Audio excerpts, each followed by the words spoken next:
लीजिए सुनते हैं मुंशी प्रेमचंद्र की प्रसिद्ध उपन्यास गबन भाग 15। जालपा अब वह एकांत वासनी रमणी थी जो दिन भर मुंह लपेटे उदास पड़ी रहती थी। उसे अब घर में बैठना अच्छा नहीं लगता था। अब तक तो वह मजबूर थी, कहीं आ जा ना सकती थी। अब ईश्वर की दया से उसके पास भी गहने हो गए थे, फिर वह क्यों मन मारे घर में पड़ी रहती। वस्त्राभूषण कोई मिठाई तो नहीं जिसका स्वाद एकांत में लिया जा सके। आभूषणों को संदूकची में बंद करके रखने से क्या फायदा। मोहल्ले या बिरादरी में कहीं से बुलावा आता तो वह सास के साथ अवश्य जाती। कुछ दिनों के बाद सास की जरूरत भी न रही, वह अकेली आने जाने लगी। फिर कार्य प्रयोजन की कैद भी नहीं रही।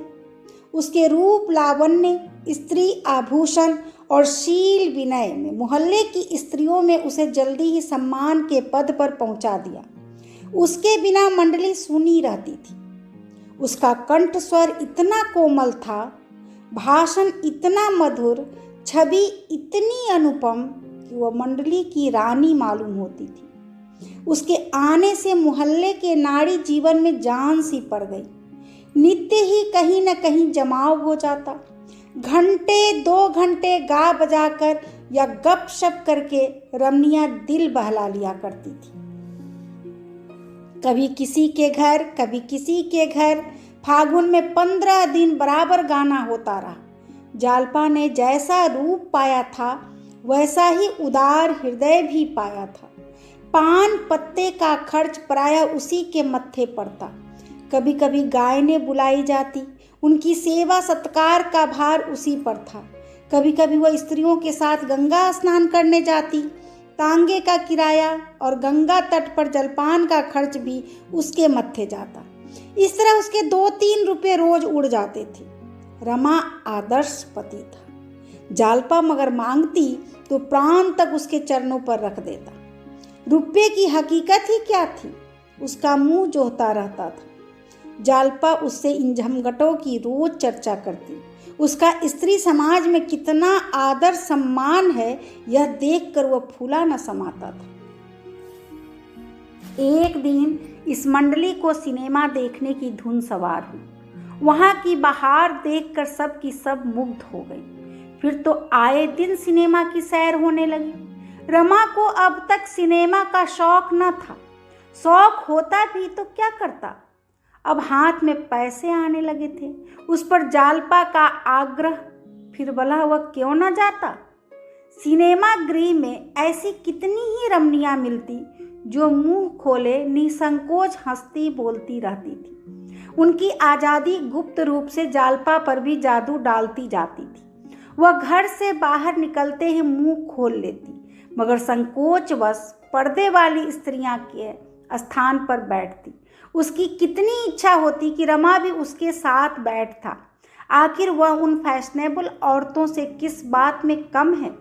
रूप रंग में वह हेटी नहीं, सज धज में किसी से कम नहीं, बातचीत करने में कुशल। फिर वह क्यों पर्दे वालियों के साथ बैठे। रमा बहुत शिक्षित न होने पर भी देश और काल के प्रभाव से उदार था। पहले तो वह पर्दे का ऐसा अनन्य भक्त था कि माता को कभी गंगा स्नान कराने लिवा जाता तो पंडों तक से न बोलने देता। कभी माता की हंसी मर्दाने में सुनाई देती तो आकर बिगड़ता, तुमको जरा भी शर्म नहीं है अम्मा, बाहर लोग बैठे हुए हैं और तुम हंस रही हो।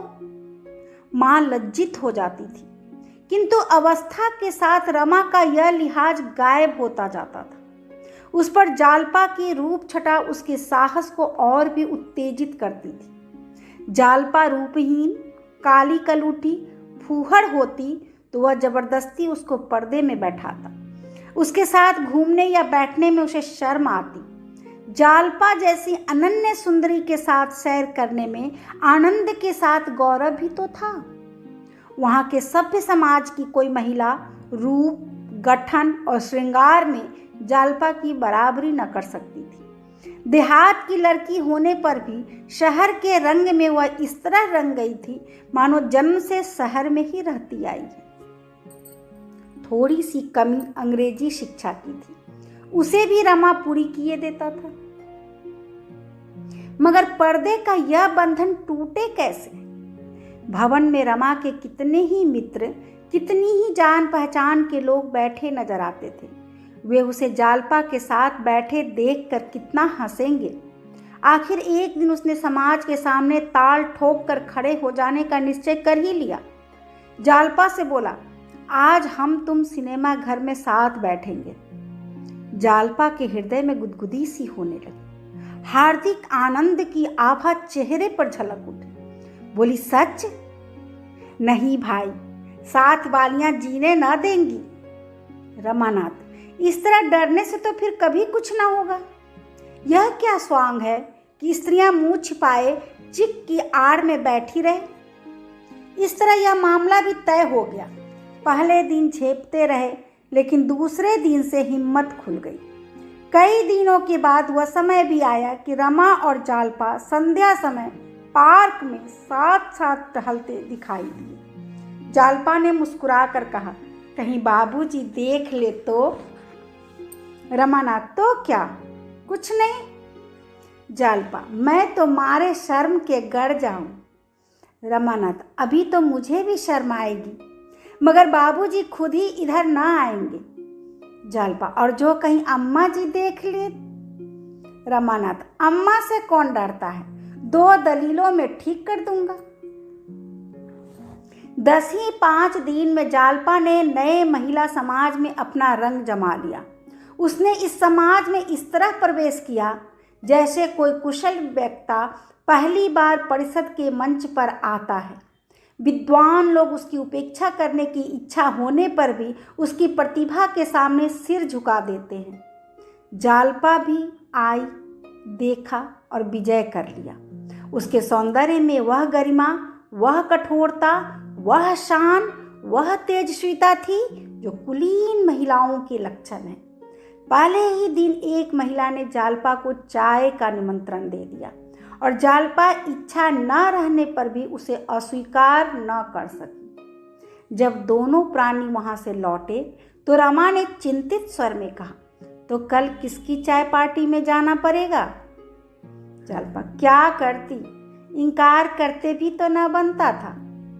रमानाथ, तो सवेरे तुम्हारे लिए एक अच्छी सी साड़ी ला दूं? जब, क्या मेरे पास साड़ी नहीं है? जरा देर के लिए 50-60 रुपये खर्च करने से फायदा?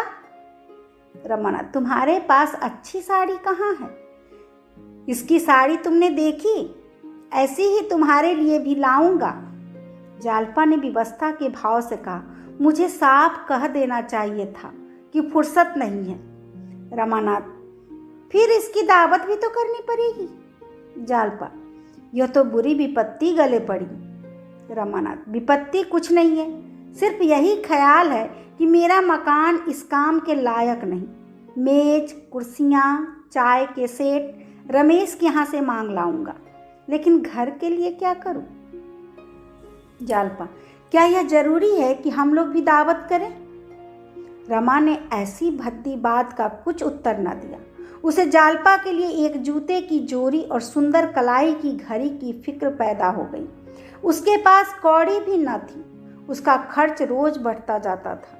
अभी तक गहने वालों को 1 पैसा भी देने की नौबत न आई थी। एक बार गंगू महाराज ने इशारे से तकाजा भी किया था, लेकिन यह भी तो नहीं हो सकता कि जालपा फटे हालों चाय पार्टी में जाए।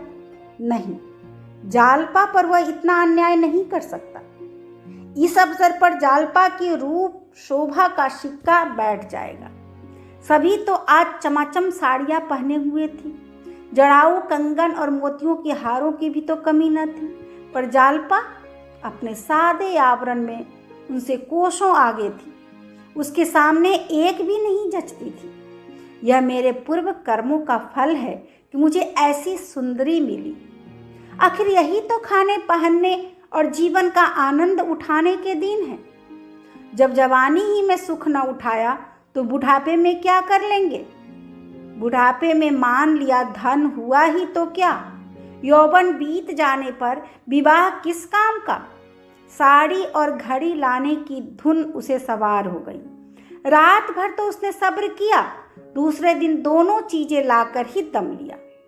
जालपा ने झुंझला कर कहा, मैंने तो तुमसे कहा था कि इन चीजों का काम नहीं है। 150 से कम की ना होगी। रमानाथ, 150? इतना फिजूल खर्च मैं नहीं हूं। जालपा, 150 से कम की ये चीजें नहीं है। जालपा ने घड़ी कलाई में बांध ली और साड़ी को खोलकर मंत्र मुग्ध नेत्रों से देखा। रमानाथ, तुम्हारी कलाई पर यह घड़ी कैसी खिल रही है? मेरे रुपये वसूल हो गए। जालपा, सच बताओ, कितने रुपये खर्च हुए? रमानाथ, सच बता दूं? 135 रुपये। 75 रुपये की साड़ी, 10 के जूते और 50 की घड़ी। जालपा, यह 150 ही हुए। मैंने कुछ बढ़ाकर थोड़े ही कहा था, मगर यह सब रुपये अदा कैसे होंगे? उस चुड़ैल ने व्यर्थ ही मुझे निमंत्रण दे दिया। अब मैं बाहर जाना ही छोड़ दूंगी। रमा भी इसी चिंता में मगन था, पर उसने अपने भाव को प्रकट करके जालपा के हर्ष में बाधा न डाली। बोला, सब अदा हो जाएगा।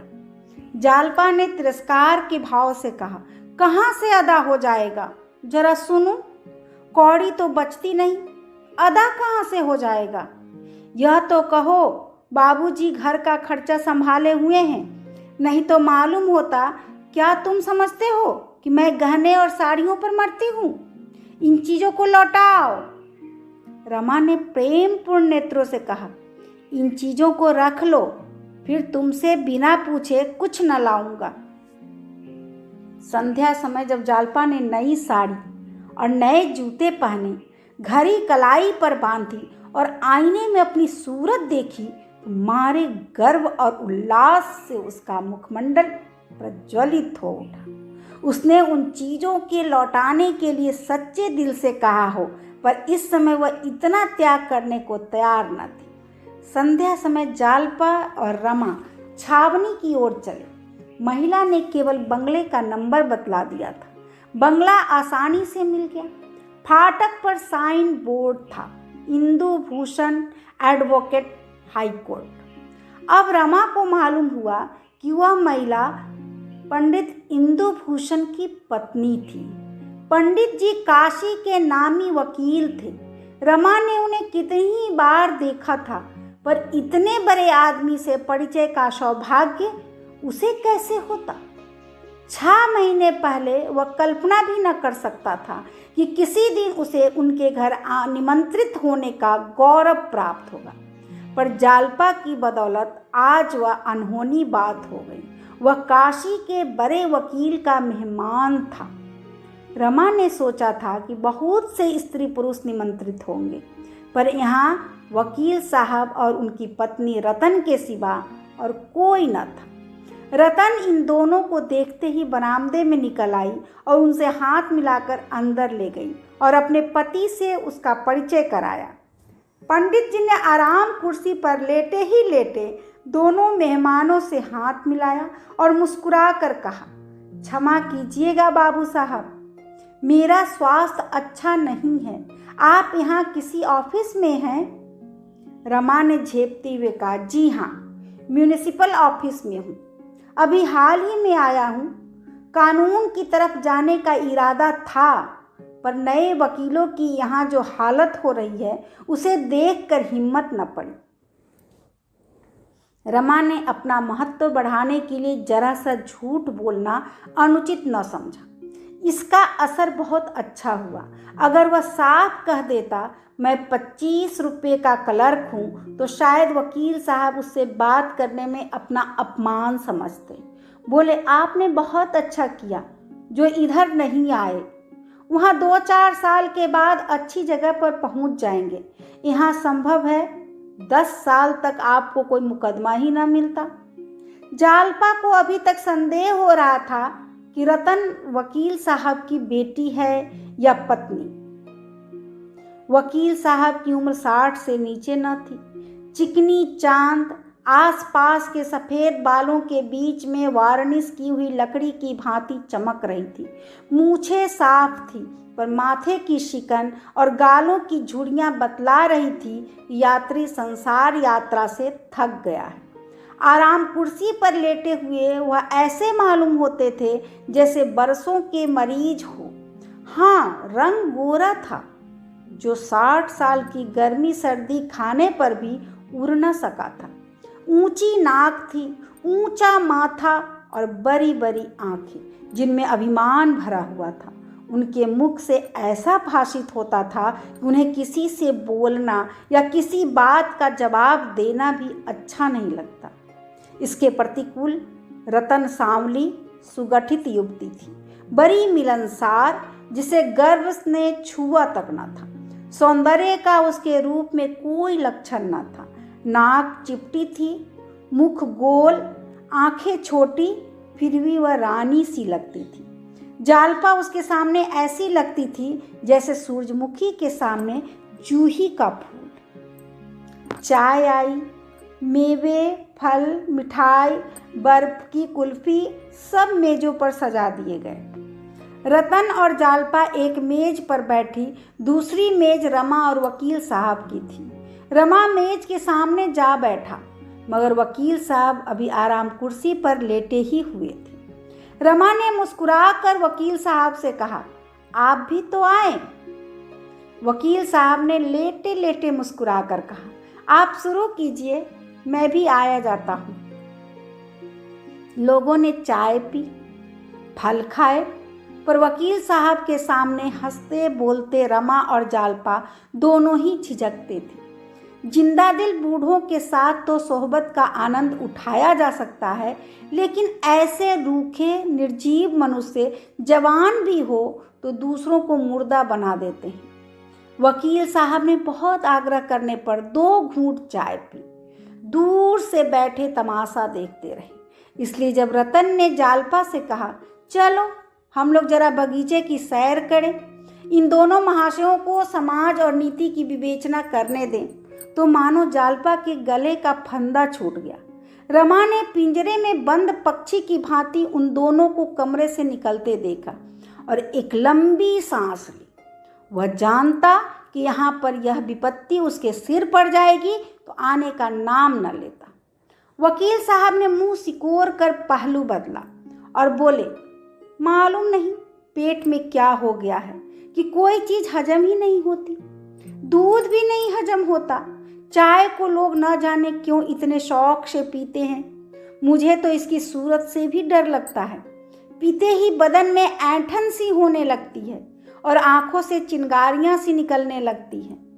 रमा ने कहा, आपने हाजमे की कोई दवा नहीं की?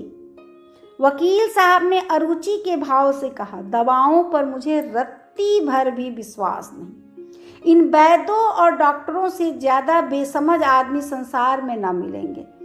किसी में निदान की शक्ति नहीं। 2 वैद्यों 2 डॉक्टरों के निदान कभी न मिलेंगे। लक्षण वही है, पर एक वैद्य रक्त दोष बतलाता है, दूसरा पित्त दोष। एक डॉक्टर फेफड़े का सूजन बतलाता है, दूसरा महाशय का विकार। बस अनुमान से दवा की जाती है और निर्दयता से रोगियों की गर्दन पर छुरी फेरी जाती है। इन डॉक्टरों ने तो मुझे तो अब तक जहन्नुम में पहुंचा दिया होता, पर मैं उनके पंजे से निकल भागा। योगाभ्यास की बड़ी प्रशंसा सुनाता हूँ, पर कोई ऐसे महात्मा नहीं मिलते जिनसे कुछ सीख सकूं। किताबों के आधार पर कोई क्रिया करने से लाभ के बदले हानि होने का डर रहता है। यहाँ तो आरोग्य शास्त्र का खंडन हो रहा था, उधर दोनों महिलाओं में प्रगाढ़ स्नेह की बातें हो रही थी। रतन ने मुस्कुरा कर कहा, मेरे पतिदेव को देखकर तुम्हें बड़ा आश्चर्य हुआ होगा। जालपा को आश्चर्य ही नहीं, भ्रम भी हुआ था। बोली, वकील साहब का दूसरा विवाह होगा? रतन, हाँ, अभी 5 ही बरस तो हुए हैं। इनकी पहली स्त्री को मरे 35 वर्ष हो गए। उस समय इनकी अवस्था कुल 25 साल की थी। लोगों ने समझाया, दूसरा विवाह कर लो, पर इनके एक लड़का हो चुका था। विवाह करने से इनकार कर दिया और 30 साल तक अकेले रहे। मगर आज 5 वर्ष हुए, जवान बेटे का देहांत हो गया, तब विवाह करना आवश्यक हो गया। मेरे माँ बाप न थे, मामा जी ने मेरा पालन किया था। कह नहीं सकती इनसे कुछ ले लिया या इनकी सज्जनता पर मुग्ध हो गए। मैं तो समझती हूँ ईश्वर की यही इच्छा थी, लेकिन मैं जब से आई हूँ मोटी होती चली जाती हूँ। डॉक्टरों का कहना है कि तुम्हें संतान नहीं हो सकती। बहन, मुझे तो संतान की लालसा नहीं है, लेकिन मेरे पति मेरी दशा देखकर बहुत दुखी रहते हैं। मैं ही इनके सब रोगों की जड़ हूँ। आज ईश्वर मुझे एक संतान दे दे तो इनके सारे रोग भाग जाएंगे। कितना चाहती हूँ कि दुबली हो जाऊँ। गर्म पानी से टब स्नान करती हूँ, रोज पैदल घूमने जाती हूँ, घी दूध कम खाती हूँ, भोजन आधा कर दिया है, जितना परिश्रम करते बनता है करती हूँ, फिर भी दिन दिन मोटी होती जाती हूँ। कुछ समझ में नहीं आता, क्या करूँ? जालपा: वकील साहब तुमसे चिढ़ते होंगे? नहीं बहन, बिल्कुल नहीं। भूल कर भी कभी मुझसे इसकी चर्चा नहीं की। उनके मुंह से कभी एक शब्द भी ऐसा नहीं निकला जिससे उनकी मनोव्यथा प्रकट होती। पर मैं जानती हूँ यह चिंता उन्हें मारे डालती है। अपना कोई बस नहीं है। क्या करूँ? मैं जितना चाहूँ खर्च करूँ, जैसे चाहूँ रहूँ, कभी नहीं बोलते। जो कुछ पाते हैं लाकर मेरे हाथ पर रख देते हैं। समझाती हूँ, अब तुम्हें वकालत करने की क्या ज़रूरत है? आराम क्यों नहीं करते? पर इनसे घर पर बैठे रहा नहीं जाता। केवल 2 चपातियों से नाता है। बहुत जिद की तो 2-4 दाने अंगूर खा लिए। मुझे तो उन पर दया आती है। अपने से जहाँ तक हो सकता है उनकी सेवा करती हूँ। आखिर वह मेरे ही लिए तो अपनी जान खपा रहे हैं। जालपा: ऐसे पुरुष को देवता समझना चाहिए। यहाँ तो एक स्त्री मरी नहीं कि दूसरा विवाह रच गया। 30 साल अकेले रहना सबका काम नहीं है। रतन: हाँ बहन, है तो देवता ही। अब भी कभी उस स्त्री की चर्चा आ जाती है तो रोने लगते हैं। तुम्हें उनकी तस्वीर दिखाऊंगी। देखने में जितने कठोर मालूम होते हैं, भीतर से इनका हृदय उतना ही नरम है।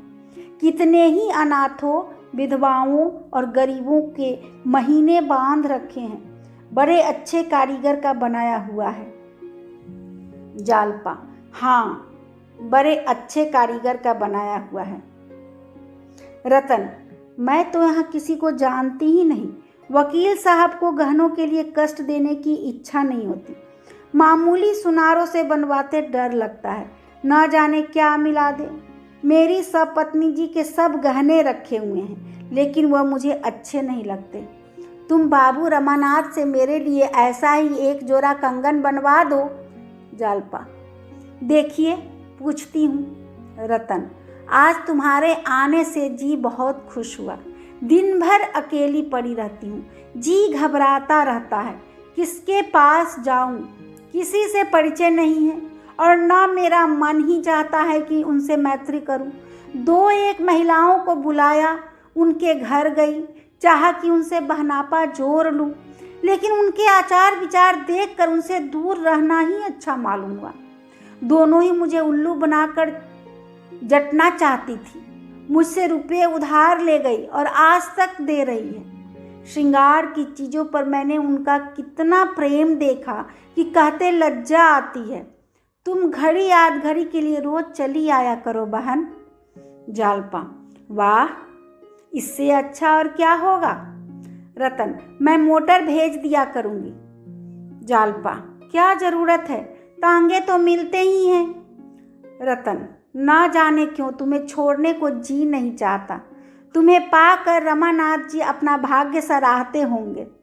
जालपा ने मुस्कुरा कर कहा, भाग्य वाग्य तो कहीं नहीं सराहते, घुड़कियाँ जमाया करते हैं। रतन: सच? मुझे तो विश्वास नहीं आता। लो, वह भी तो आ गए। पूछना ऐसा दूसरा कंगन बनवा देंगे। जालपा रमा से, क्यों चरणदास से कहा जाए तो ऐसा कंगन कितने दिन में बना देगा। रतन ऐसा ही कंगन बनवाना चाहती है। रमा ने तत्परता से कहा, हाँ बना क्यों नहीं सकता, इससे बहुत अच्छे बना सकता है। रतन, इस जोड़े के लिए क्या लिए थे। जालपा 800 के थे। रतन, कोई हरज नहीं, मगर बिल्कुल ऐसा ही हो, इसी नमूने का। रमा, हाँ हाँ बनवा दूंगा। रतन, मगर भाई अभी मेरे पास रुपये नहीं हैं। रुपये के मामले में पुरुष महिलाओं के सामने कुछ नहीं कह सकता। क्या वह कह सकता है इस वक्त मेरे पास रुपये नहीं है। वह मर जाएगा पर यह उर्ज न करेगा। वह कर्ज लेगा, दूसरों की खुशामद करेगा, पर स्त्री के सामने अपनी मजबूरी न दिखाएगा। रुपये की चर्चा की हो तो वह तुच्छ समझता है। जालपा पति की आर्थिक दशा अच्छी तरह जानती थी, पर यदि रमा ने इस समय कोई बहाना कर दिया होता तो उसे बहुत बुरा मालूम होता। वह मन में डर रही थी कि कहीं यह महाशय यह न कह बैठे, शराब से पूछ कर कहूँगा। उसका दिल धड़क रहा था। जब रमा ने वीरता के साथ कहा, हाँ हाँ हाँ रुपये की कोई बात नहीं, जब चाहे दे दीजिएगा, तो वह खुश हो गई। रतन, तो कब तक आशा करूं। रमानाथ, मैं आज ही शराब से कह दूंगा, तब भी 15 दिन तो लग ही जाएंगे।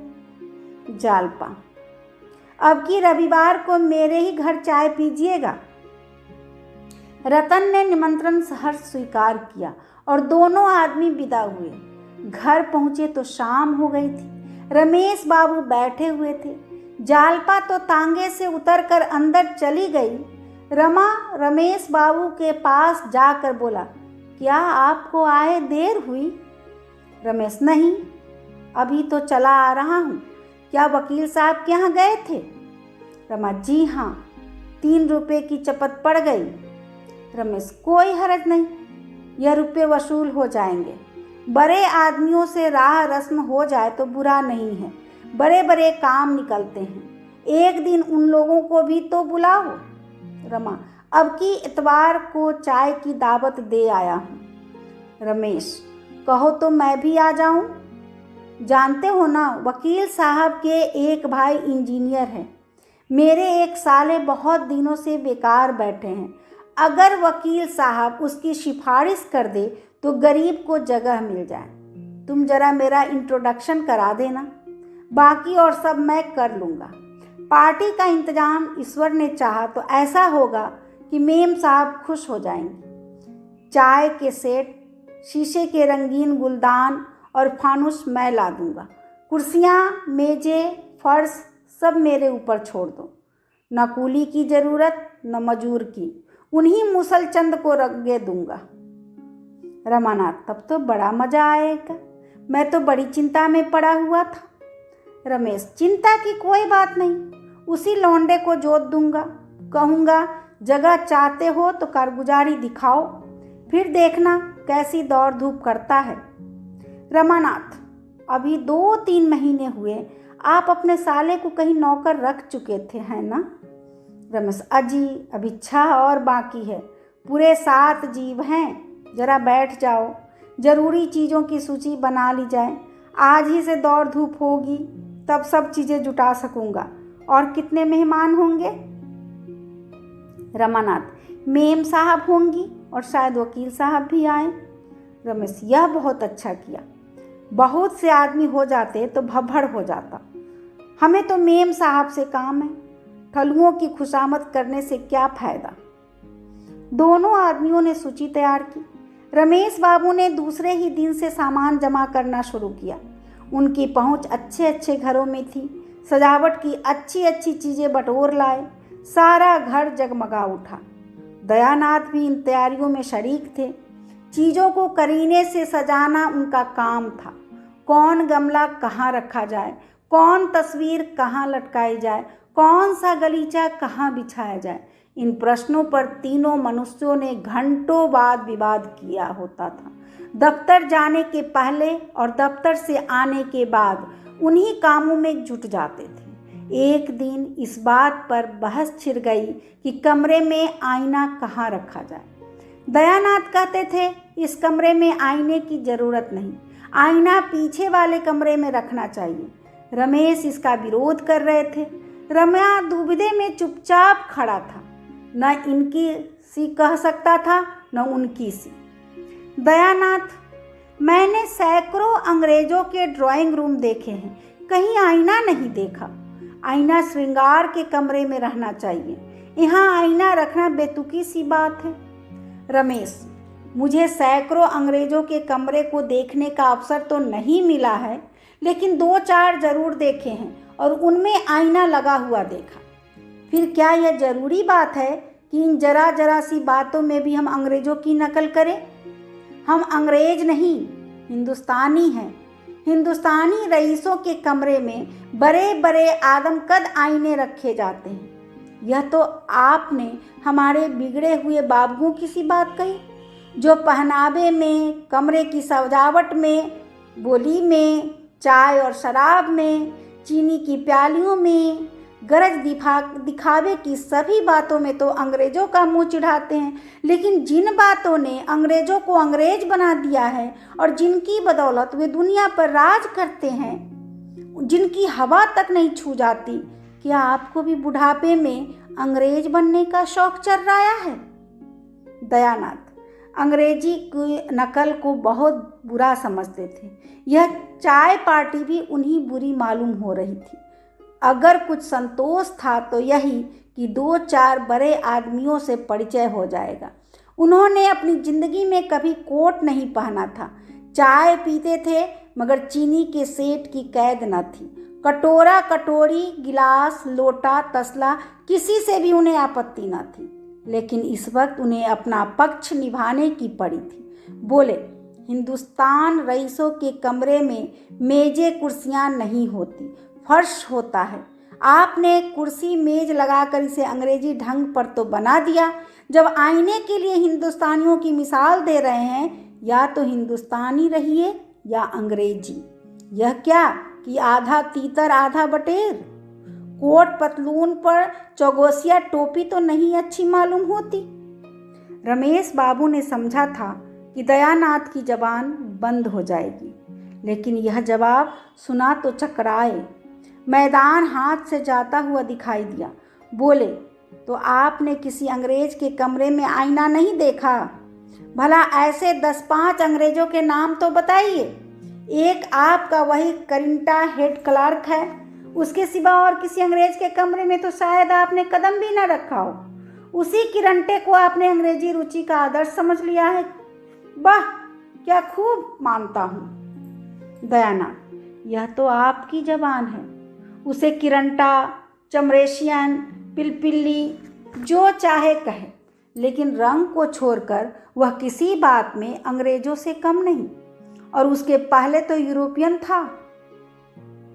रमेश इसका कोई जवाब सोच ही रहे थे कि एक मोटर कार द्वार पर आकर रुकी और रतनबाई उतरकर बरामदे में आई।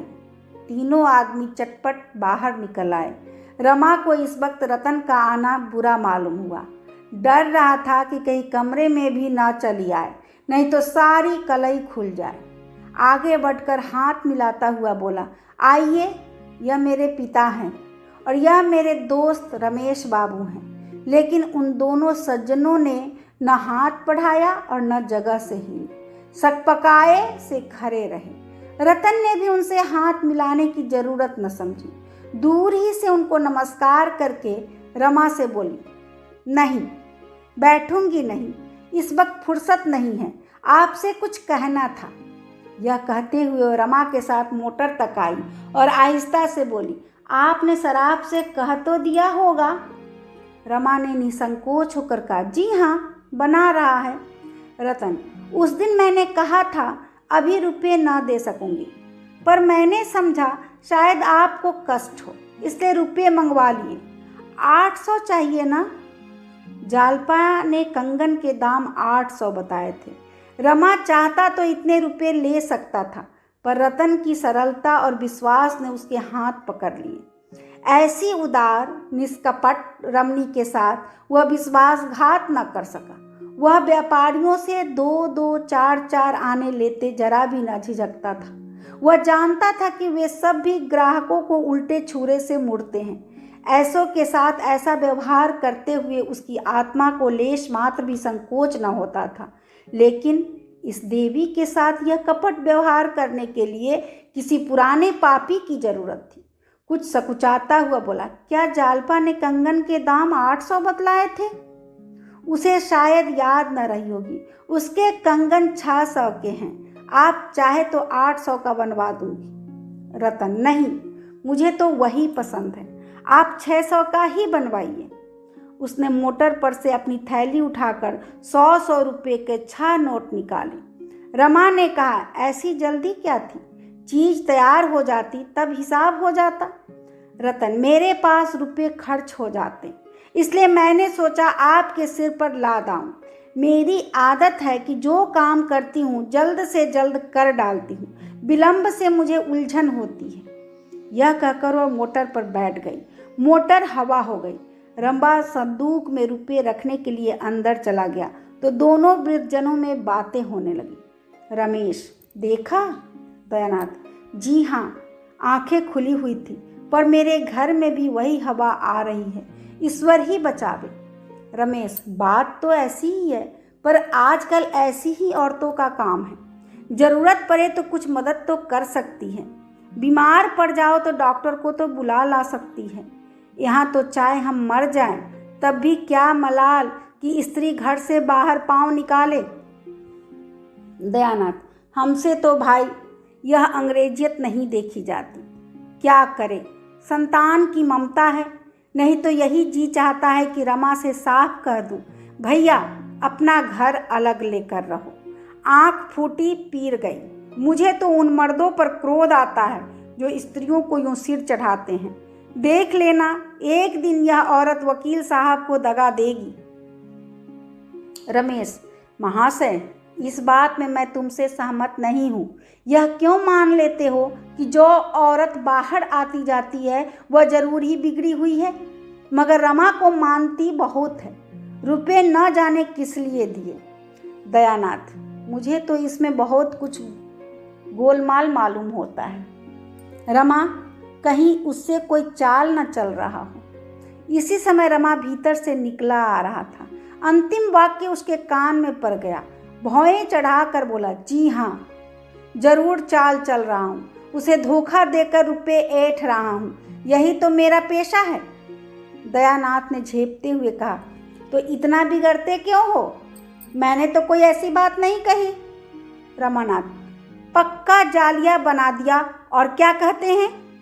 आपके दिल में ऐसा शुभा क्यों आया? आपने मुझ में ऐसी कौन सी बात देखी जिससे आपको यह ख्याल पैदा हुआ? मैं जरा साफ सुथरे कपड़े पहनता हूँ, जरा नई प्रथा के अनुसार चलता हूँ। इसके सिवा आपने मुझ में कौन सी बुराई देखी? मैं जो कुछ खर्च करता हूँ ईमान से कमा कर खर्च करता हूँ। जिस दिन धोखे और फरेब की नौबत आएगी, जहर खाकर प्राण दे दूंगा। हाँ, यह बात है कि किसी को खर्च करने की तमीज होती है, किसी को नहीं होती। वह अपनी सुबुद्धि है। अगर इसे आप धोखेबाजी समझे तो आपको अख्तियार है। जब आपकी तरफ से मेरे विषय में ऐसे संशय होने लगे तो मेरे लिए यही अच्छा है कि मुंह में कालिख लगाकर कहीं निकल जाऊं। रमेश बाबू यहाँ मौजूद है। आप इनसे मेरे विषय में जो कुछ चाहे पूछ सकते हैं। यह मेरे खातिर झूठ ना बोलेंगे। सत्य के रंग में डूबी हुई इन बातों ने दयानाथ को आश्वस्त कर दिया। बोले, जिस दिन मुझे मालूम हो जाएगा कि तुमने यह ढंग अख्तियार किया है, उसके पहले मैं मुंह में कालिख लगाकर निकल जाऊंगा। तुम्हारा बढ़ता हुआ खर्च देखकर मेरे मन में संदेह हुआ था। मैं इसे छिपाता नहीं हूँ, लेकिन जब तुम कह रहे हो तुम्हारी नीयत साफ है तो मैं संतुष्ट हूँ। मैं केवल इतना ही चाहता हूँ कि मेरा लड़का चाहे गरीब रहे पर नीयत न बिगाड़े। मेरी ईश्वर से यही प्रार्थना है कि वह तुम्हें सत्य पथ पर रखे।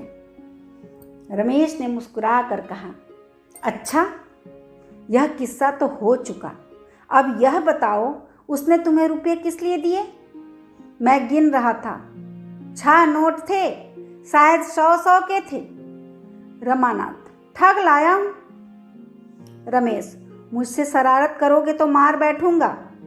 अगर जठी लाए हो तो मैं भी तुम्हारा पीठ ठोकूंगा। जीते रहो, खूब ठगो, लेकिन आबरू पर आंच ना आने पाए, किसी को कानो कान खबर ना हो। ईश्वर से तो मैं डरता नहीं, वह जो कुछ पूछेगा उसका जवाब मैं दे दूंगा, मगर आदमी से डरता हूँ। सच बताओ, किस लिए रुपए दिए? कुछ दलाली मिलने वाली हो तो मुझे भी शरीक कर लेना। रमानाथ, जड़ाऊ कंगन बनवाने को कह गई है। रमेश, तो चलो मैं एक अच्छे शराब से बनवा दूँ। यह झंझट तुमने बुरा मोल ले लिया। औरत का स्वभाव जानते नहीं, किसी पर विश्वास तो इन्हें आता ही नहीं। तुम चाहे 2-4 रुपये अपने पास ही से खर्च कर दो, पर वह यही समझेंगी कि मुझे लूट लिया। नेकनामी तो शायद ही मिले, हाँ बदनामी तैयार खड़ी है। रमानाथ, आप मूर्ख स्त्रियों की बातें कर रहे हैं। शिक्षित स्त्रियां ऐसी नहीं होती। जरा देर बाद रमा अंदर जाकर जालपा से बोला, अभी तुम्हारी सहेली रतन आई थी। जालपा, सच? तब तो बड़ा गड़बड़ हुआ होगा, यहाँ कुछ तैयारी तो थी ही नहीं। रमानाथ, कुशल यही हुई कि कमरे में नहीं आई, कंगन के रुपए देने आई थी। तुमने शायद 800 रुपये बताए थे, मैंने 600 लिए। जालपा ने झेपते हुए कहा, मैंने तो दिल्लगी की थी। जालपा ने इस तरह अपनी सफाई तो दे दी, लेकिन बहुत देर तक उसके मन में उथल पुथल होती रही। रमा ने अगर 800 रुपये ले लिए होते तो शायद उथल पुथल न होती, वह अपनी सफलता पर खुश होती। पर रमा के विवेक ने उसकी धर्म बुद्धि को जगा दिया था। वह पछता रही थी कि मैं व्यर्थ झूठ बोली। यह मुझे अपने मन में कितनी नीच समझ रहे होंगे, रतन भी मुझे कितनी बेईमान समझ रही होगी। अभी आप सुन रहे थे मुंशी प्रेमचंद्र की प्रसिद्ध उपन्यास गबन भाग 15। धन्यवाद।